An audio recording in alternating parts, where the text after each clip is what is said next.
Okay, guys, we got a new one here. It's about Jordan Peterson, what went wrong from Alex O'Connor. There's just one thing I just wanted to assort and correct in this video, but it's pretty interesting. You could watch the whole video yourself. He's just talking about how Jordan Peterson is kind of like a contradictory situation because he has faith in Christ, but he's not considering himself Christian. And it kind of sounds like a Nicodemus, a modern day Nicodemus who thought, he could, purchase the Holy Spirit, and then be halfway in, halfway out type of thing. But there's just one thing I wanted to talk about when he talks about slavery. Okay, let's continue this. So in the Bible, it talks a lot about slavery, right? Yes. Yes. So in that, it teaches you how to take care of a slave. Rather than saying slavery is wrong, I think No, it it should says say that in the story of Moses. It says slavery is incorrect. It says Well, it's immoral. that's why Moses leads his people away from slavery. So this seems completely confused to me. It is, of course, true that the Hebrew Bible not only mentions or describes slavery, but proactively condones it and does indeed give you instructions on exactly how to own and sell other human beings as private property. But Peterson makes an interesting observation. In the story of Exodus, the Israelites are enslaved in Egypt, and God frees them from slavery, which Peterson interprets as God telling us that slavery is wrong. Otherwise, why would he have liberated the Israelites from slavery? But there's a big problem with this. Of course, God liberated the Israelites from slavery because the Israelites are God's chosen people. God made a covenant with Abraham and promised that his descendants would inherit a land where they would be together and worship God. All right, just to break this up. So, if you study Leviticus, the entirety of it, which I will be showing you pretty soon here. The reason why is because of this it has to do with context here, okay? This is what you need to understand about the Hebrew culture. The Hebrew culture was in fact liberated by God from enslavement. And the reason why God is doing instructions of enslavement on how to run it is because they're very stubborn. They're a stubborn culture. They don't want to let go of the practice of slavery. And so what is God to do with a stubborn people with a free will? He can't force them to do anything. So instead, he would train their heart posturing in this system so that it eventually gets eradicated throughout. One of those practices was treating slaves as if they are their own family. So in other words, a bond servant would be the correct terminology. The terminology currently, how it's understood in the modern day, has a negative connotation, but to the Hebrew culture, it was not negative in any aspect, other than the fact that how you treat a person in that system was most prevalent. And that is exactly what God was trying to change. Changing their heart, not their systems. He could say the system's wrong, but none of them are going to agree with it because it seems like a natural day-to-day thing, because that's what it was. Everybody did this practice. Some did it more cruel than others. Is this a perfect way to go about it? No, but it's a start. It's better than how they were being treated or others were treating people in slavery. And so there's an instruction here. It says, your male and female slaves are to come from the nations around you. From them you may buy slaves. They're from other nations who are already slaved by their slavers. You may also buy some of the temporary residents living among you. This practice of selling yourself was also done by Hebrew Israelites. And the only reason it was done is because when they didn't have enough money, they're like, okay, I'm poor, I lost everything. Best thing I can do is just sell my service to someone in the camp or whoever's rich. And that could be a foreigner. A foreigner could be rich and you can still sell yourself to them in order to stay away from poverty. So, there you go. And living among you members, their clans born in your country, they will become your property. You can bequeath them to your children as inherited property and can make them slaves for life, but you must not rule over your fellow Israelites ruthlessly. It says ruthlessly. So you can still rule over other Israelites, but never in a cruel manner. And they always say, treat strangers as if they are your own, because you were strangers in the land of Egypt. There's a reason for that, okay? Now, when it says bequeathing the inheritance down to your children, is so that they don't, ignore the responsibility of taking care of someone as a bondservant, should they in fact be hired, because they are to be treated as if they are hired workers. If a foreigner residing among you becomes rich and any of your fellow Israelites become poor and sell themselves to the foreigner or to a member of the foreigner's clan, they retain the right of redemption after they have sold themselves. One of their relatives may redeem them. So they can be redeemed, but look, they and their buyer are to count the time from the year they sold themselves up to the year of Jubilee. On the year of Jubilee, everyone stops being a slave. They're set free and released unless they offer their services for a lifetime, or they want it to be a lifetime, or someone offers a purchase for a lifetime of enslavement. But to them, that's not what it meant. It just meant like, oh, I can be hired for life. I don't have to worry about who's going to take care of me, who's going to give me my livestock and food and clothing. When you pair up with a huge rich family, you know you're going to be taken care of. All they ask is that you give a service of some sort, work. You're not going to just sit around and be lazy, right? So, and there's not like there's much to do in the desert. I mean, what are you going to do? I'm free, and run into the desert and then just die of starvation. Like, so this practice was like a on and off thing, and has nothing to do with like treating each other horribly. So, and look at this end, verse 54. Even if someone is not redeemed in any of these ways, they and their children are to be released in the year of Jubilee. For the Israelites belong to me as servants. They are my servants, whom I brought out of Egypt. I'm the Lord your God. Now listen. I'm sorry. It's 35. 35. If any of your fellow Israelites become poor and are unable to support themselves among you, help them as you would a foreigner and a stranger, so they can continue to live among you. Interesting. So whenever people read these verses, they never take it into full context. And they ignore the fact that whatever treatments that they're addressing for Israelites does not exclude foreigners. In fact, the foreigners usually get treated a lot better than the Israelites. If any of your fellow Israelites become poor and are unable to support themselves among you, help them as you would a foreigner and a stranger. So they do have the practice of treating strangers with respect, as a family, as someone better than themselves. And the reason being is because they know what it's like to be enslaved themselves. Just going to point this out. If any of your fellow Israelites become poor and sell themselves to you, do not make them work as slaves. This may be misleading, but look what the rest says. They are to be treated as hired workers or temporary residents among you. The temporary residents are in fact slaves who were purchased from other countries or other neighboring places that are not Jews. Okay? And they're only temporary residences, meaning until the year of Jubilee. They are to work for you until the year of Jubilee. So what are they referring to? You do not make them work as slaves. This is how the world treats them. And what slaves meant to the world did not mean the same and what slaves meant to the Hebrew Israelites, which in fact was bondservants. All about enslavement. In fact, he's absolutely against it.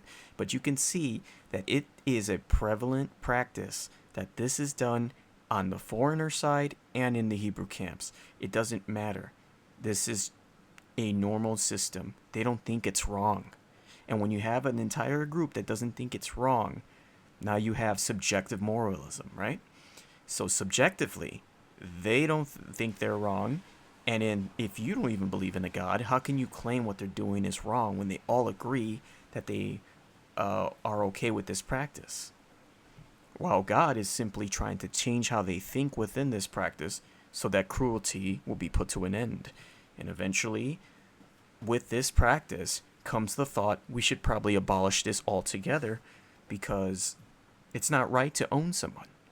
The reason why for Jubilee and the purchasing, God's instilling something in them that Jesus Christ already did, which was purchase non-Jews through his death and resurrection. The price was his blood, and the debt was death. And he paid that debt, and therefore he purchased by adoption. That's what it means. It's to adopt someone through purchase. We already have adoption agencies today. We also have hiring companies to this day. So in other words, if you're going to be arguing about what slavery is, you would have to consider that all hiring practices is slavery. And then you would also have to acknowledge adoption is slavery as well. Also, the reason why God gave the instruction to you may purchase slaves from other countries, because sometimes they would visit those places. And God doesn't like slavery at all because everybody's in a market. You know how unstable a life is? If you're a slave in a slave market, you're constantly being tossed around, having to move around into all sorts of areas in order to be purchased by someone. And the purchasing of someone that finally buys you was probably going to be the worst master there is. So it was actually more of a mercy to be purchased by a Hebrew Israelite because they had some sort of moral conduct code that would restrain them from being abused to death.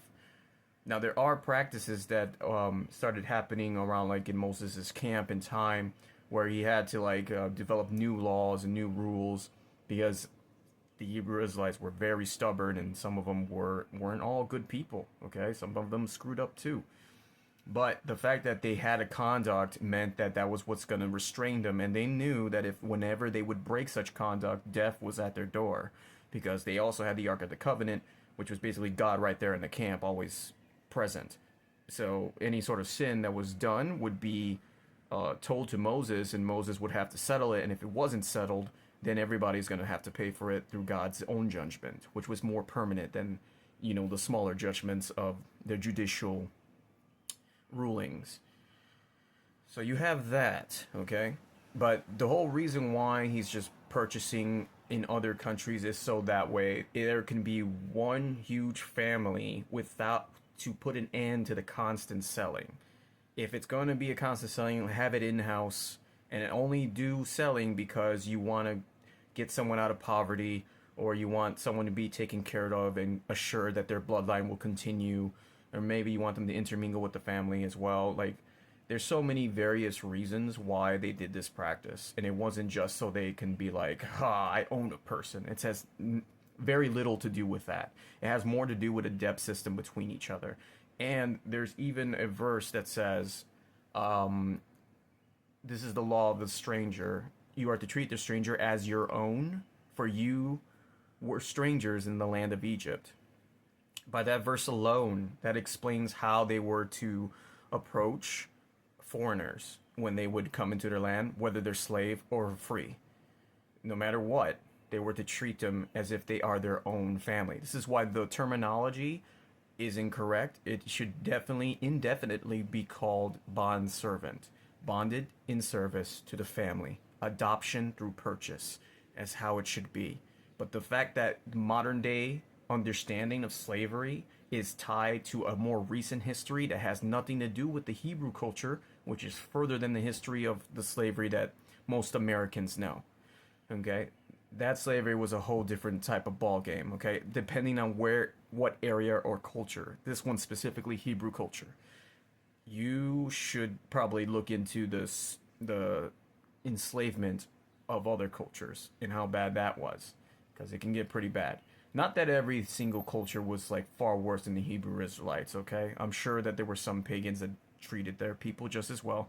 But eventually, all of this led to abolishment of slavery. By changing the posturing of a person's heart and mind about how they feel and think through these systems, they will eventually eradicate those systems altogether.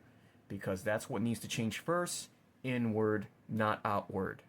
The outward is an after effect of what changes on the inside. And that was always God's goal.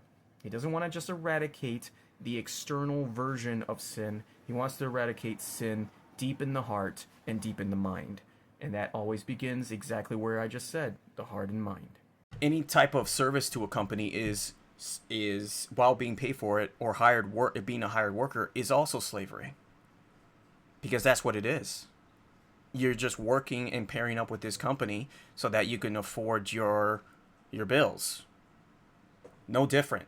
The terminology is what you disagree with. The practice itself, though not perfect and definitely not ideal, was in fact just a normalization within that time period.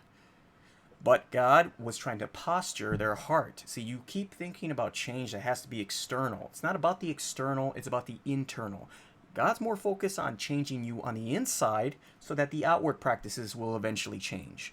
And they end up doing that, okay? Because little by little, when Jesus comes onto the scene, he starts to tell people about how wrong this whole slavery thing is. Like, he really wanted to eradicate it by saying there's no difference between a Samaritan woman and a Jewish woman. Someone who's a heathen and someone's over there who's constantly praying in church. Okay, I don't care what you look like on the outside or what nation you're from or what's in your blood. I care if you really want to seek me out, be different and be adopted into my family, because I will adopt you, because I have no limit. Whoever has faith may be adopted into this family. Faith in my son who paid that price. And I will purchase you out of the slaver of the devil, right? Because he's a slaver and he enslaves people to the depth of sin, which is death. Now listen, this Levitical practices was for a time period where these people were very stubborn. They came from Egypt and all they knew was slavery. That's all they knew. So in order to convince a different culture, a way of thinking, you would have to, plant some sort of practices that end up changing people's hearts and minds about what they're doing. Okay, so they were being treated with respect and as if they're family. When you have the mentality that what you are purchasing is your family, you don't treat them like property in per se, like the way you may think, because property to them in the old culture meant possession, or a possession meant responsibility for, and that's all it ever meant. But I digress, guys. This argument has been put to bed many, many times before, and I think the terminology is really wrong. It should be bond servant. You are bonded to the family in service, and that service ends on the year of Jubilee. And you can actually be redeemed by someone, or you can redeem yourself at some point, meaning buying your own freedom at some point, because you're only there because you're impoverished. Until you get rich, then you can get out, right? Not a perfect system, but it was a system that was supposed to be led all the way up to Christ and then finally abolished.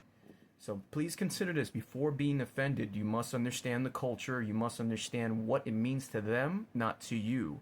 The Bible's for you, but not about you. There's a difference.